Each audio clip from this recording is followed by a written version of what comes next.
tardes. La Biblioteca Departamental es un área de la Gobernación de Santa Cruz, la cual alberga documentos históricos del proceso de desarrollo de nuestro departamento. La misma, con el fin de acercar a nuestro público a la lectura, escritura, a nuestros gestores culturales y a nuestra historia, viene realizando diferentes actividades de manera presencial y también virtual. Esta tarde les presentaremos una conferencia que titula Arte Rupestre en Santa Cruz, la cual será dictada por nuestro querido colega Danilo Draqui Vallivian. Danilo es arqueólogo, trabajó en diferentes proyectos arqueológicos en México, es conferencista, actualmente trabaja en la Dirección de Turismo y Cultura del Gobierno Autónomo Departamental de Santa Cruz. Y esta tarde nos deleitará con esta excelente conferencia, la cual es muy importante para todos los cruceños. Quisiéramos iniciar esta tarde en compañía de Café Patrimonio, un café nuestro, un café boliviano, el cual nos acompaña ya hace 5 años en cada una de nuestras actividades y que ustedes pueden pasar a degustar mientras leen un libro en las instalaciones de la Biblioteca Departamental de lunes a viernes de 8 a 4 de la tarde en horario continuo. De igual manera pueden pasar a probar un delicioso café en la avenida San Martín, calle 5 Este, en Demos Café. Quisiéramos agradecer de igual manera a la Fundación Cotas por abrirnos las puertas para llegar a sus hogares a través de sus diferentes canales que salen en la parte de abajo de la pantalla. Muy buenas tardes, Danilo. Muy buenas tardes, Rosana. Muchas gracias otra vez por permitirme poder compartir con toda la gente una de las características importantes que tenemos aquí sobre arqueología en Santa Cruz. Y bueno, en este día en especial vamos a hablar sobre el arte rupestre. Somos nosotros agradecidos, Danilo, de que nos dé la oportunidad de mostrar el trabajo que viene realizando ya durante tantos años y también mostrar cada uno de estos importantes detalles para nosotros los cruceños, que es conocer nuestra historia, conocer nuestra arqueología, ¿no? Y en este caso, esta tarde, conocer sobre el arte rupestre de nuestro departamento. Entonces, te dejamos en pantalla, Danilo, para que tú puedas explicarles a todos los participantes sobre este tema. Muchas gracias, Danilo. Bueno, gracias. Bueno, vamos a comenzar. El arte rupestre es una de las manifestaciones culturales del ser humano que se ha venido representando hace más de 30.000 años en lo que es la historia en sí de la humanidad. Y es un punto importante porque, bueno, es considerado parte de las evidencias arqueológicas que tenemos en todas partes del mundo, pero hoy día en especial quiero hablar específicamente sobre el arte rupestre, porque es bueno que entendamos qué es el arte rupestre, ¿no?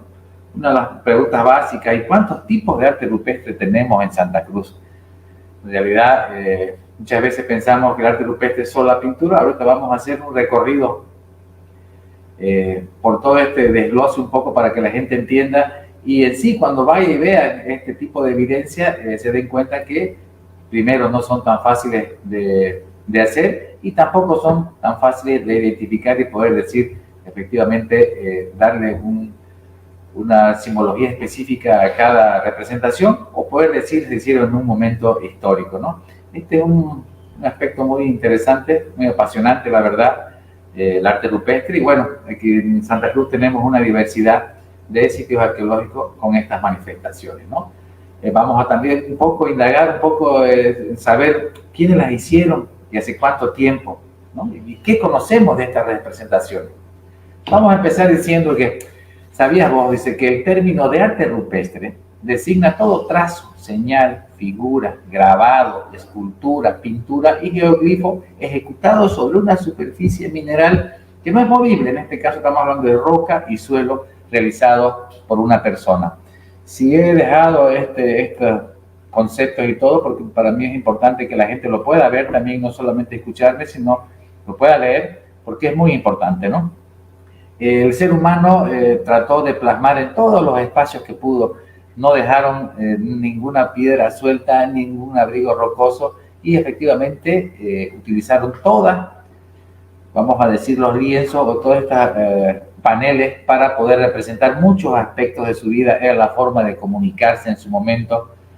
No había internet, no había tele, no había WhatsApp, por suerte, en esa época, pero esta es una forma de educar también a la gente de su propio grupo sobre ciertas costumbres, ciertas tradiciones y de una forma de plasmar su historia, su momento, su paso en sí por efectivamente ciertos lugares, ¿no? Aquí vemos, como les digo, esto es una manifestación la expresión cultural del ser humano que está plasmado en todo el mundo. Vamos a decir, de esta imagen, unas cuantas fotografías, hay una infinidad de pinturas rupestres, algunas similares, otras muy distintas, grabados que se han plasmado por todo el mundo, ¿no? Entonces, vamos a decir que el arte rupestre es compartido por toda la humanidad. Cuando tratamos de entender un poco cómo se va dando esto, sabemos que a través de las investigaciones y los estudios que se han hecho, después de las últimas glaciaciones, es cuando el ser humano realmente empieza a migrar. Aquí vamos a mostrar las 5 teorías actualmente que están siendo tipo de investigación sobre el poblamiento de América. Tenemos la típica por el estrecho de Bering, que fue de las primeras teorías que trató de explicar efectivamente la migración de distintos grupos culturales a nuestro continente. Después aparece la migración costera, que la gente venía navegando.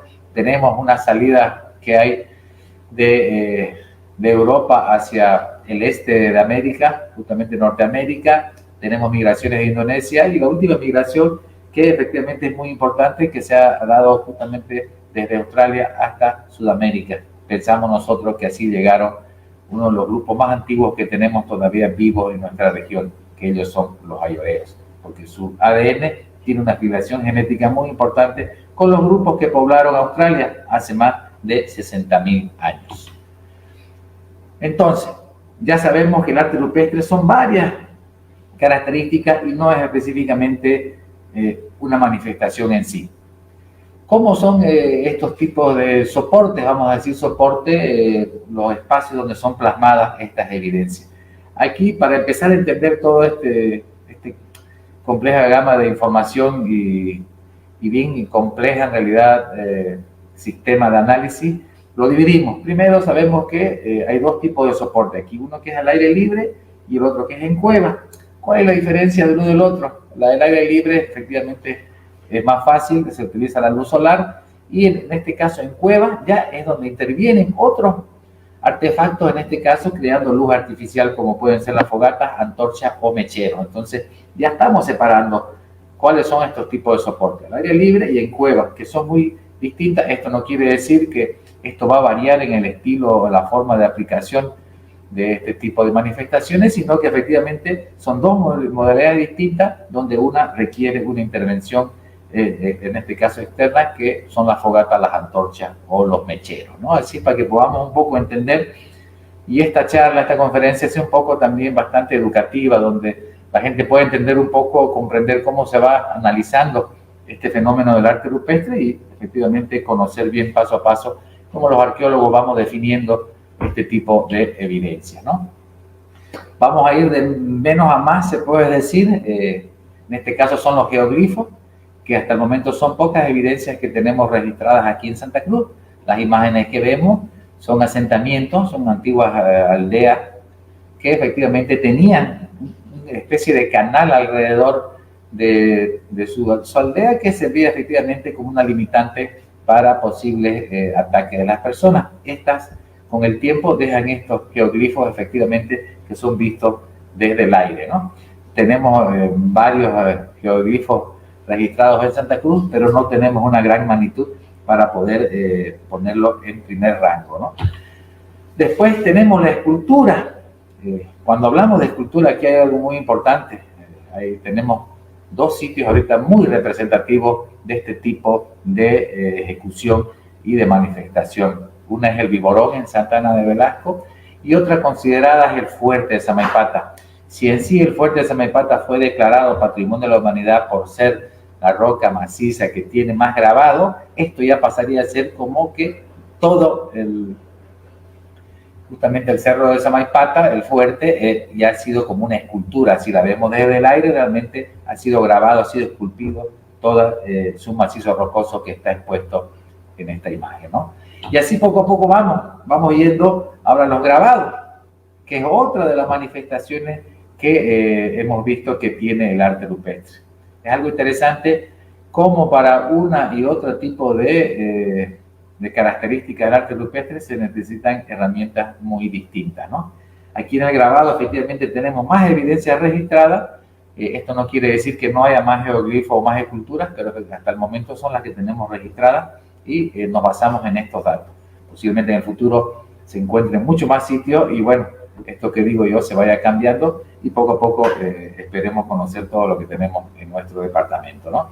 Si hay una diversidad, hay algo importante que hay que entender. ¿Cómo se llega a hacer este tipo de evidencias? Bueno, tanto para los geoglifos, para las esculturas, grabados y pinturas, son distintas las técnicas y las herramientas que se utilizan. Es importante entender esto. Cuando hablamos de grabado, se han utilizado herramientas líticas, vamos a hacer puntas de proyectil, raspadores, raederas. Aquí muestro unas imágenes, mano derecha de la artista, este tipo de herramientas que servían para ir grabando y desgastando la roca en sí. Cuando vemos un grabado, no es solamente que digamos, sí, ya fue grabado, no señor. Vemos aquí en las imágenes que de acuerdo al ángulo de ejecución, ya sea de 45 grados o 90, el trazo que deja ese trabajo ahí deja un distinto representación en la roca.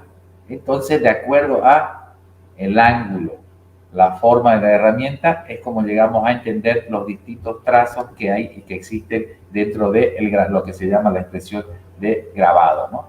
Es algo muy interesante conocer todos estos aspectos, porque eso nos ayuda poco a poco cuando vamos los arqueólogos a empezar a clasificar, porque sí, podemos identificar que hay varios sitios con grabados, pero la técnica de aplicación es muy distinta y quizás nos está hablando de distintas técnicas o, en este caso, de distintos grupos, más que todo en la aplicación de la fricción de la piedra con otra piedra, ¿no? Es algo interesante que tenemos que entender, que vemos que de acuerdo al ángulo deja su trazo y tiene una clasificación específica, ya sea en forma de B, en forma de U. Entonces, todos estos tipos de grabados se van clasificando para nosotros poder entender un poco todo este proceso y conocer a futuro quiénes fueron y por dónde transitaron las personas que realizaron todo este tipo de evidencias, ¿no?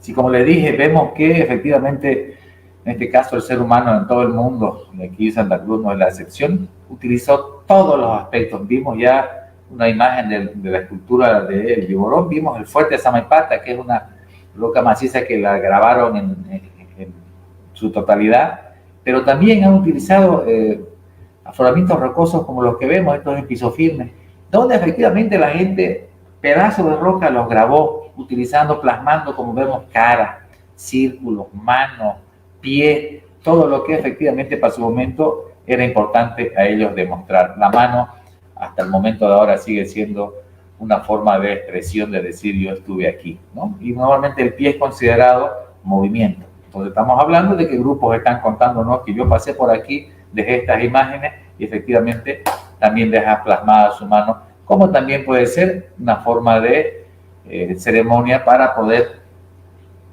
realmente compenetrar lo que es realmente la roca, ¿no? Que es una materia prima muy importante en la historia de la humanidad y desde siempre ha habido esta relación mística entre todos estos aspectos que el ser humano ha utilizado en su vida, ¿no? Cotidiana. Actualmente ya hemos olvidado todo eso, pero la relación que existía con todo esto, estas materias primas antes del ser humano tenía mucho respeto porque efectivamente le ayudaba a poder promover, guardar esos secretos o esas imágenes que ellos querían demostrar a futuro, ¿no?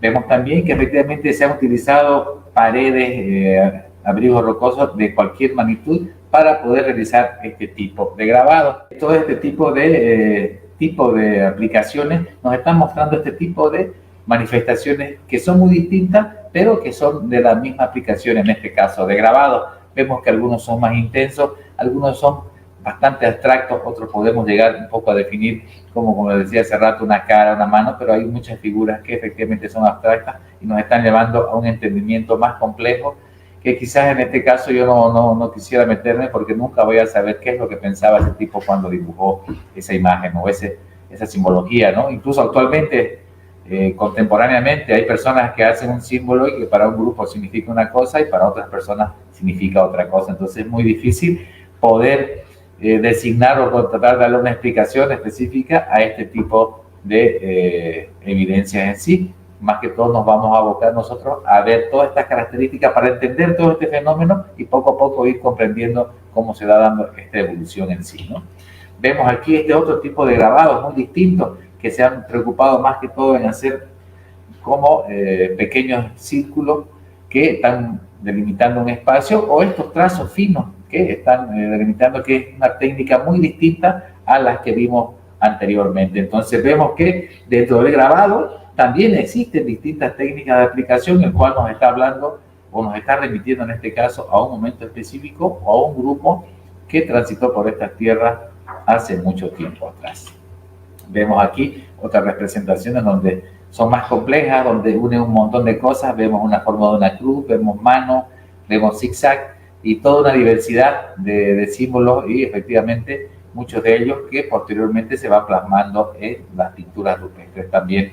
Y para poder entender este tipo de evidencia tenemos que hacer el registro sistemático, realizar un redibujo, se puede decir, de todas estas evidencias y ir separando un poco las que son antropomorfas, zoomorfas, abstractas, para poder entender un poco cómo se fue dando estos paneles. Si vemos que existen muchos grabados uno al lado del otro, posiblemente estos se fueron haciendo en distintas épocas, y eso es lo que tenemos que ir nosotros poco a poco plasmando eso para poder entender cómo se fue dando esta complejidad de grabados, en este caso en Toro Muerto, ¿no? Cerca de Saipina.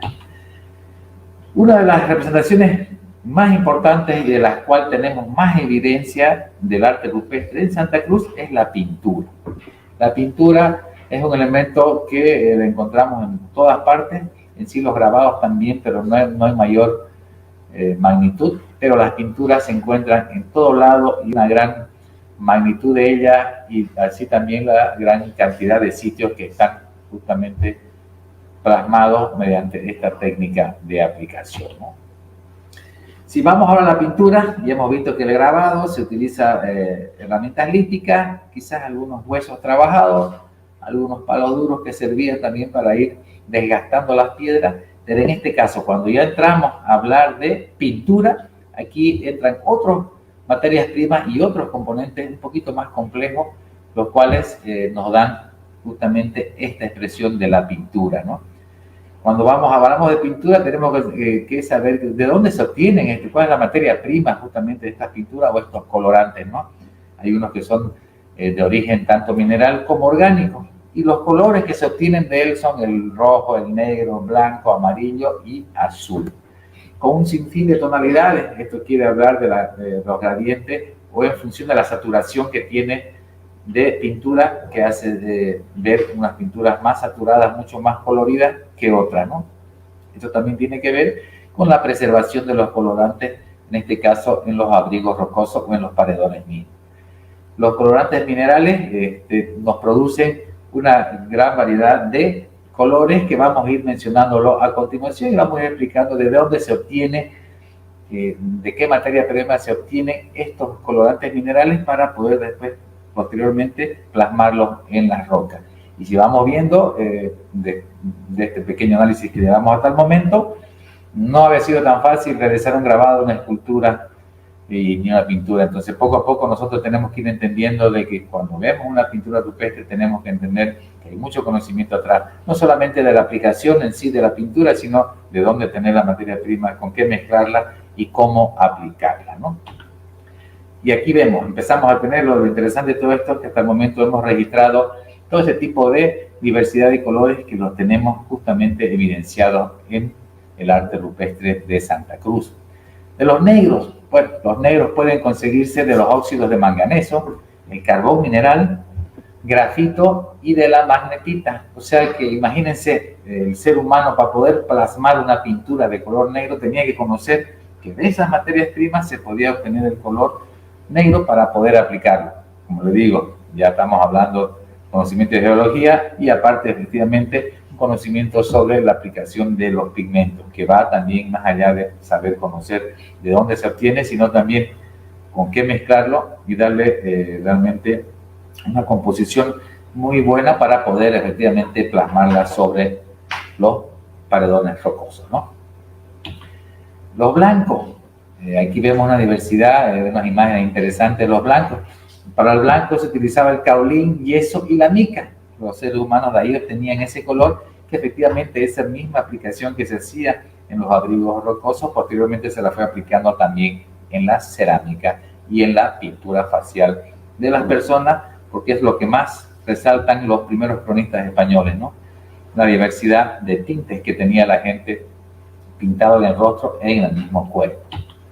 Cuando hablamos de rojo y amarillo, en realidad casi todos estos están compuestos por óxidos de hierro, de las hematitas, limonitas, geotitas y en muy pocos casos de cinabrio, ¿no? Eso es a nivel mundial, la verdad, cómo se obtienen esos colores. Aquí vemos rojo, amarillo y por último hay pinturas donde ya están mezclados.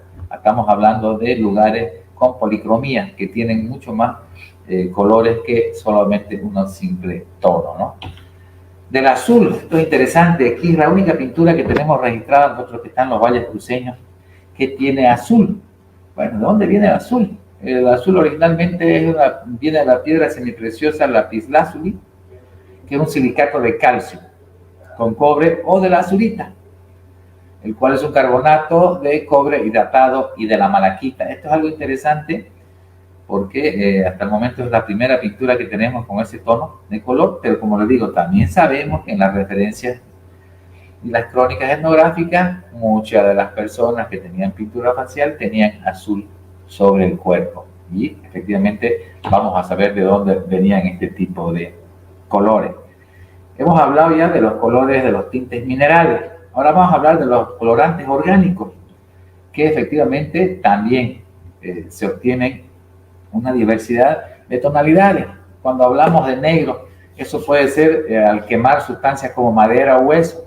O en algunos casos se han utilizado, también se sabe a nivel mundial que se han utilizado excrementos de animales, en este caso del murciélago, ¿no? Que ese excremento mezclado con agua da esta capacidad de plasmar el color negro. También efectivamente se han utilizado algunos insectos, la cochinilla, que sabemos que da un color muy fuerte, tonalidad roja, o algunas veces también en estudios en Europa de las mismas colorantes se ha obtenido que también la sangre sirvió para poder utilizar el color rojo, ¿no?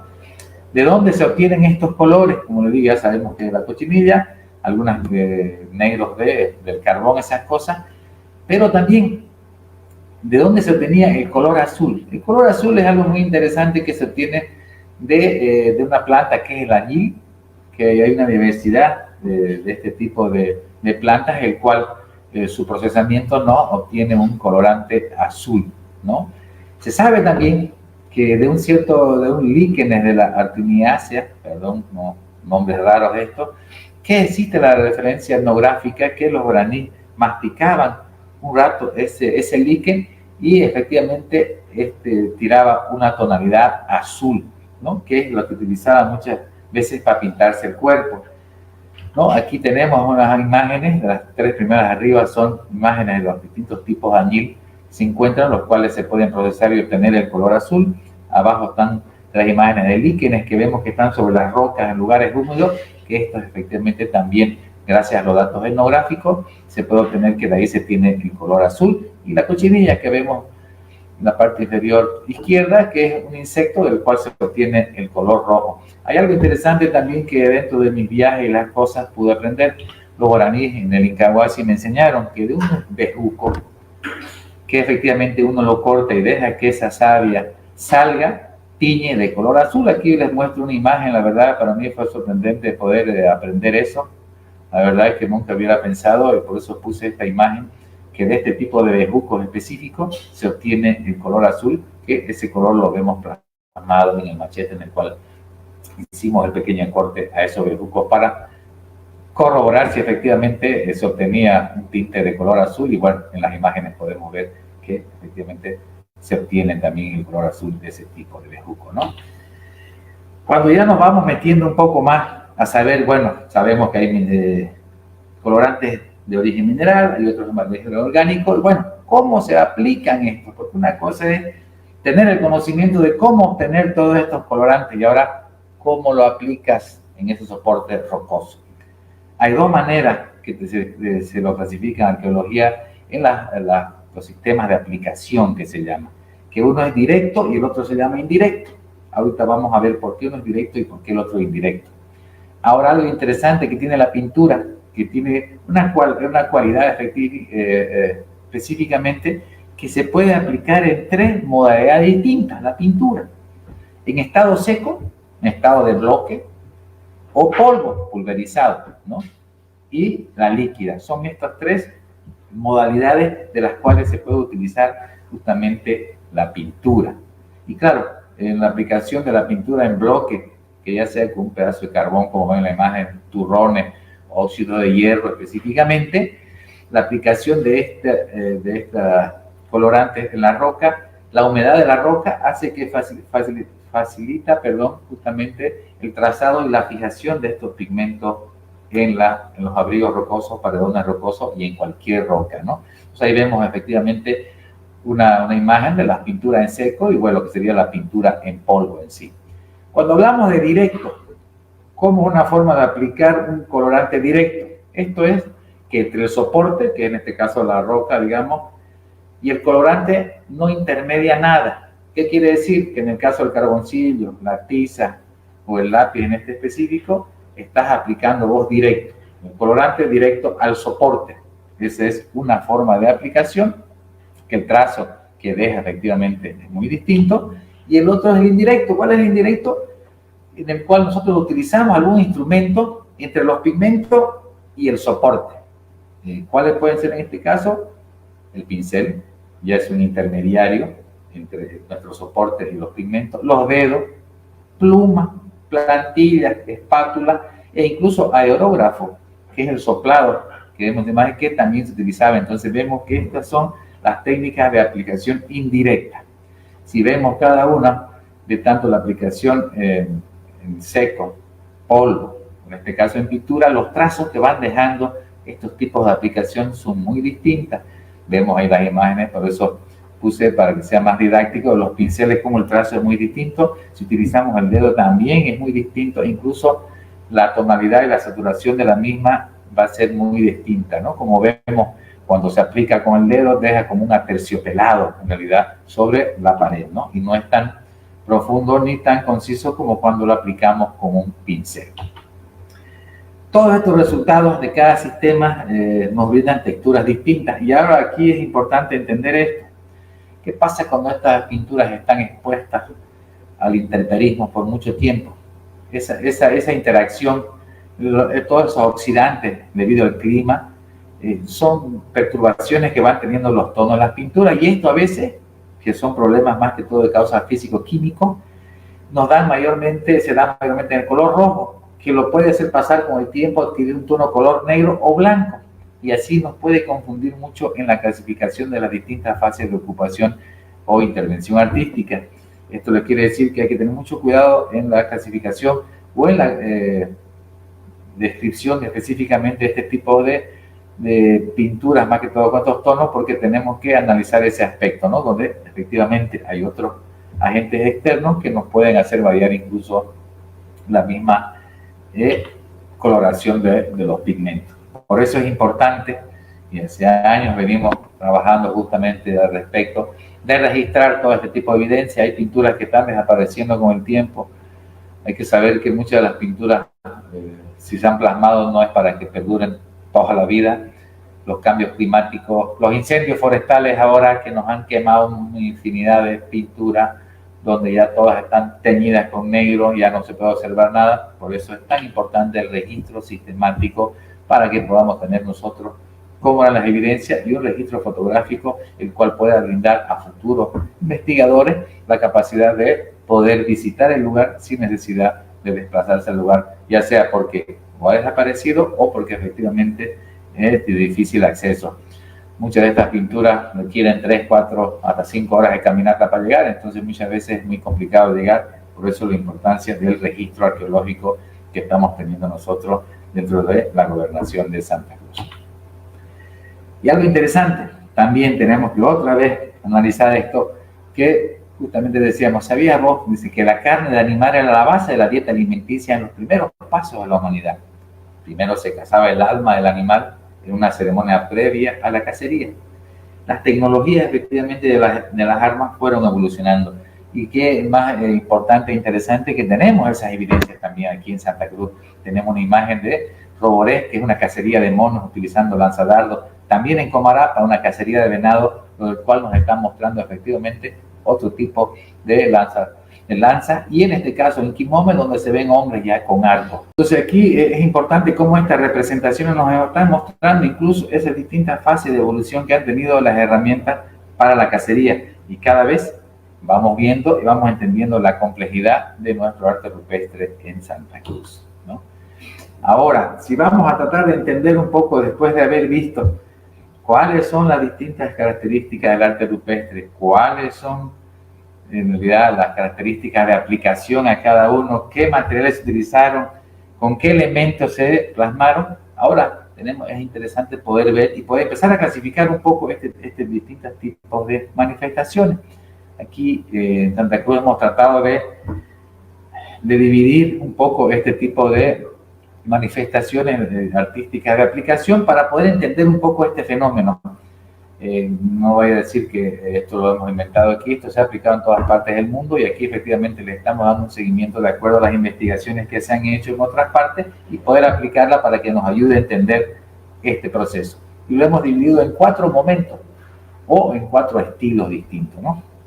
El estilo 1, que nos habla de cosas abstractas, que son diseños muy simples y esquemáticos, que como les decía, no sé qué significan. Si puede parecer un palo, si puede parecer una tortuga, yo no puedo decir porque son muy abstractos, pero ya ese estilo nos está clasificando sobre un grupo especial que le gustaba hacer este tipo de representaciones abstractas, y quizás ellos las entendían y quizás para nosotros es muy difícil poder llegar a entenderlas.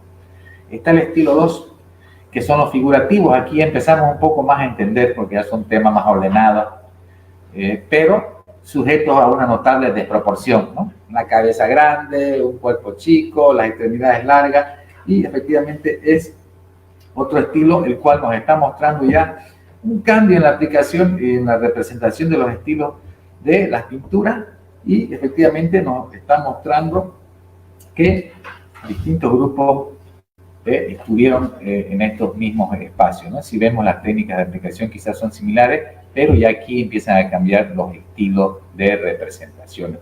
Dentro del estilo 3 que tenemos son los naturalistas. Aquí ya las imágenes son mucho más acordes con los modelos reales. Aquí vemos una imagen de una ave muy bien representada, o guanacos, efectivamente en amarillo, ¿no? Entonces ya aquí los naturalistas ya directamente uno ve la imagen y sabe de qué se trata, de qué animal. Incluso si fuera biólogo yo podría saber de qué tipo de ave es la que estamos viendo justamente en este momento, ¿no?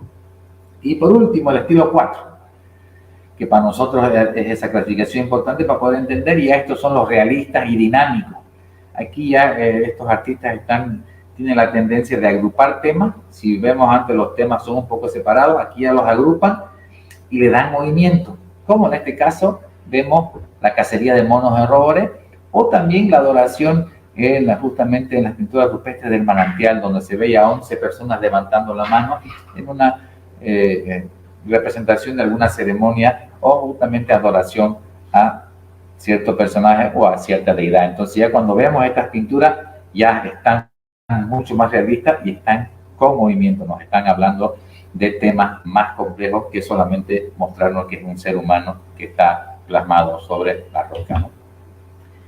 Dentro de este proceso que ha habido de tratar de entender un poco, una de las que más ha trabajado justamente es la arqueóloga Erika Pía, que hace un par de años ya falleció. Ella trabajó muchos años toda lo que es la zona de Roboré, al igual también que don Carlos Kaifler, que también dedicó gran parte de su vida a hacer registros y a clasificar este tipo de grabados, ¿no? Ella lo plasma en 5 momentos distintos, de acuerdo efectivamente a el trazo de las imágenes, y esto cada vez nos ayuda a entender y poder clasificar más específicamente cada imagen dentro de todo lo que es el panel de las representaciones de pinturas rupestres que tenemos nosotros en Santa Cruz.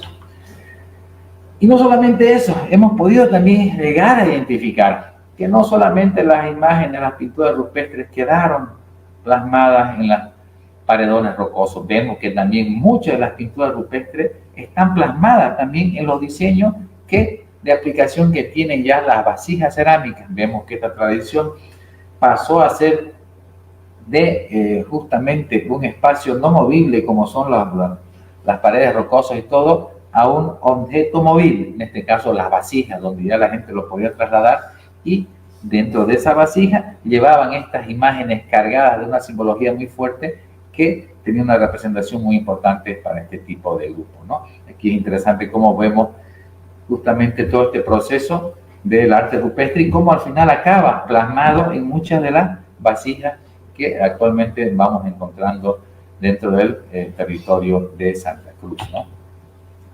Vemos, como le digo, imágenes muy complejas, muy diversas, de muy distintos tipos de aplicación. A la mano izquierda vemos al indio que le llama eso en Yoruba, donde se ha aplicado efectivamente con pintura líquida. Al otro lado vemos que se ha utilizado pintura en seco, con turrones y tizas, donde la técnica de aplicación deja distintas representaciones que son visibles para el ser humano. Por eso es importante para nosotros tratar de explicarles este proceso. No queremos que se vuelvan especialistas en pintura, pero con esta pequeña charla ustedes van a poder ver pintura rupestre y van a poder entender todo este proceso que requiere para llegar a, y cómo en un paredón rocoso hay distintos tipos de aplicación que se han hecho justamente en distintas formas, en distintas técnicas. Esto nos ayuda a entender de qué tan complejo es todas estas evidencias arqueológicas, ¿no?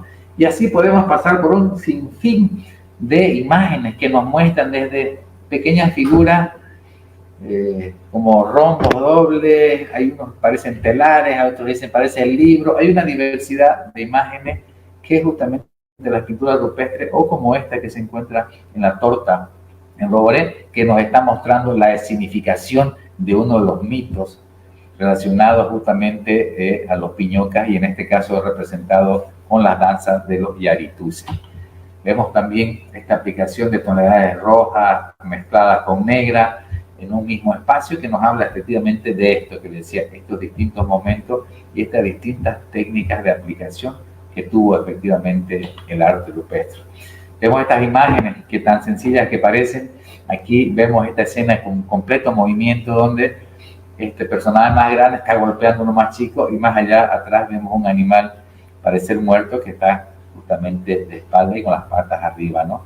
Esto nos está mostrando quizás agresión, pero es parte de la vida cotidiana del ser humano, que ha mostrado tanto plantas, animales que consumían, como momentos bélicos también que ha tenido la humanidad y que seguimos teniendo, porque hasta ahorita no entendemos cuál es nuestra función en este mundo, y bueno, seguimos peleándonos entre nosotros. Vemos acá también interesante cómo aquí ya hasta parece de circo. Vemos a este hombre que está parado en los hombros del otro, miren, es como ya actuando. Es algo interesante. Vemos también como personajes que parece que están danzando en distintos tonos de la aplicación, e incluso distintas formas que nos hablan de distintos momentos.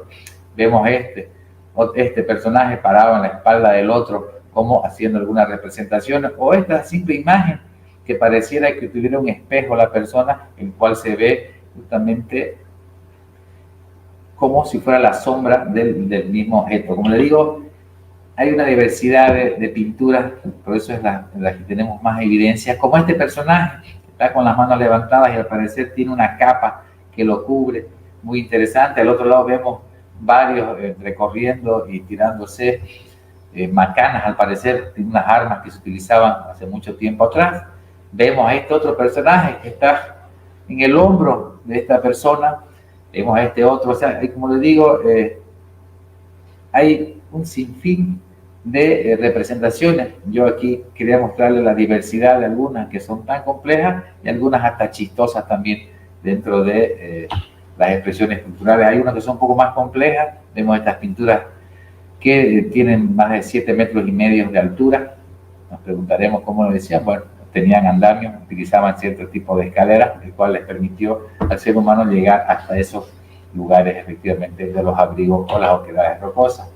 Hay ciertas imágenes como esta, que son bastante representativas, en el cual se ve un animal cuadrúpedo, a un lado se ve a un hombre dándole algo de comer. Esto puede estar en una relación de hombre-perro, pero ya se empieza a ver una relación interesante entre ellos. Pues como este personaje que está parado y al parecer estuviera tejiendo en un telar. Entonces, hay una diversidad como estas máscaras, tenemos soles, tenemos animales migrando, caminando, y la verdad, poco a poco, este tipo de representaciones nos llevan a ponernos a pensar, la verdad, qué compleja es nuestra historia, qué complejas son las evidencias arqueológicas y que todavía aún nosotros no podamos entender esa gran diversidad. Y bueno, poco a poco, con este tipo de charlas y este tipo de difusión, vamos entendiendo que el arte rupestre es complejo. Es una de las manifestaciones del ser humano, porque hay sitios con entierros humanos, hay sitios que son campamentos, hay sitios que tienen evidencias constructivas, hay una diversidad de sitios arqueológicos y dentro de esa diversidad está el arte rupestre, ¿no? Y cuando tratamos de entender un poco, bueno, ya hemos visto que se están tratando de plasmar muchas escenas de la vida cotidiana, actividades, como les digo, hasta encuentros bélicos dentro de estas representaciones. Y cuando nos preguntamos, bueno, ¿quiénes las hicieron? ¿Hace cuánto tiempo?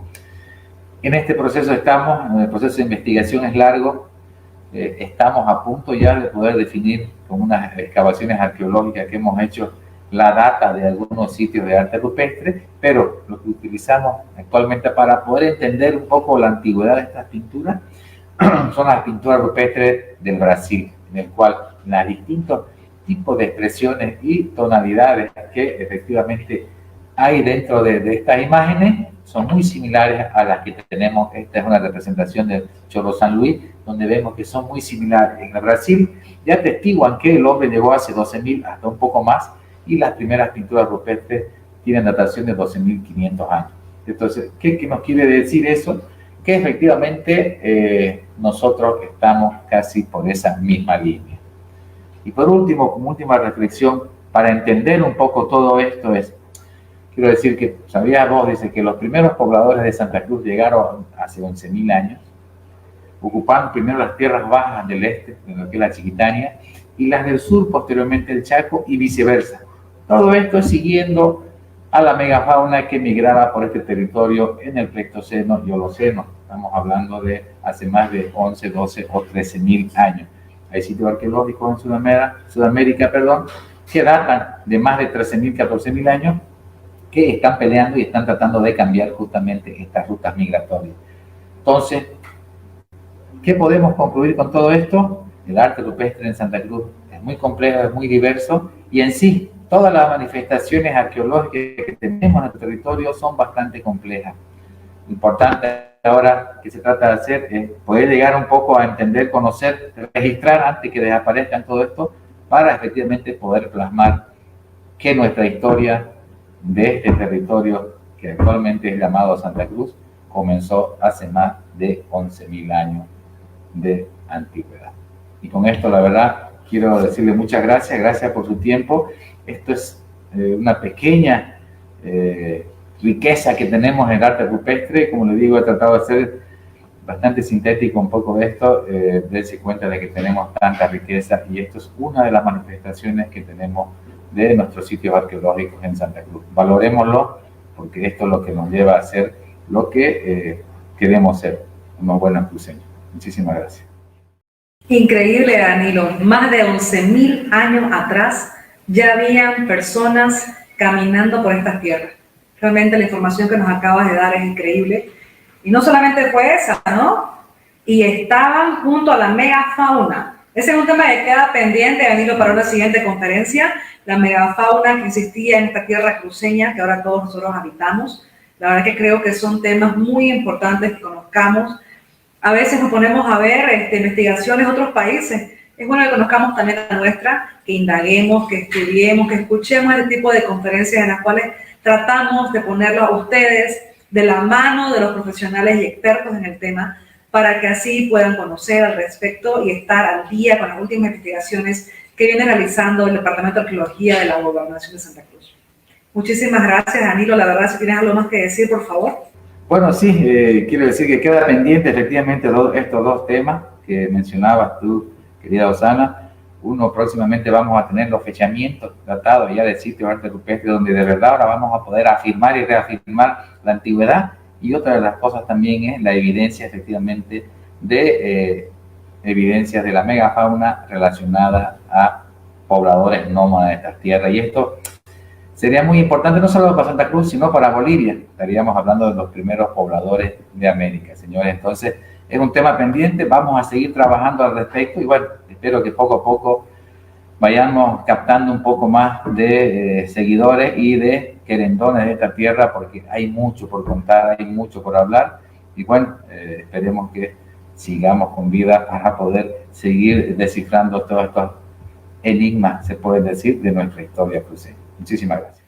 Claro que sí, los invitamos también a visitar cada uno de estos lugares que ha mencionado Danilo, siempre y cuando vayan a preservar los lugares, no vayan a dañarlos, no vayan a dejar basura. Cuidemos nuestra tierra, cuidemos nuestro patrimonio. Danilo ha mencionado bastantes lugares en la conferencia, los cuales ustedes han estado escuchando. Mencionaban Samaipata, si me ayuda un poco Danilo, ha mencionado Vigorón, ¿no? En San Carlos también. Entonces, si me ayudas a algunos otros lugares más, hagamos recuerdo a las personas. En Roboré tenemos 4 o 5 sitios ya habilitados para el público, los cuales todos son comunitarios, otros son manejados por el municipio, donde vos puedes ir a ver este tipo de evidencias de arte rupestre, en este caso pintura, y bueno, son varios sitios y poco a poco vamos a ir trabajando para que la gente empiece a conocer un poco más.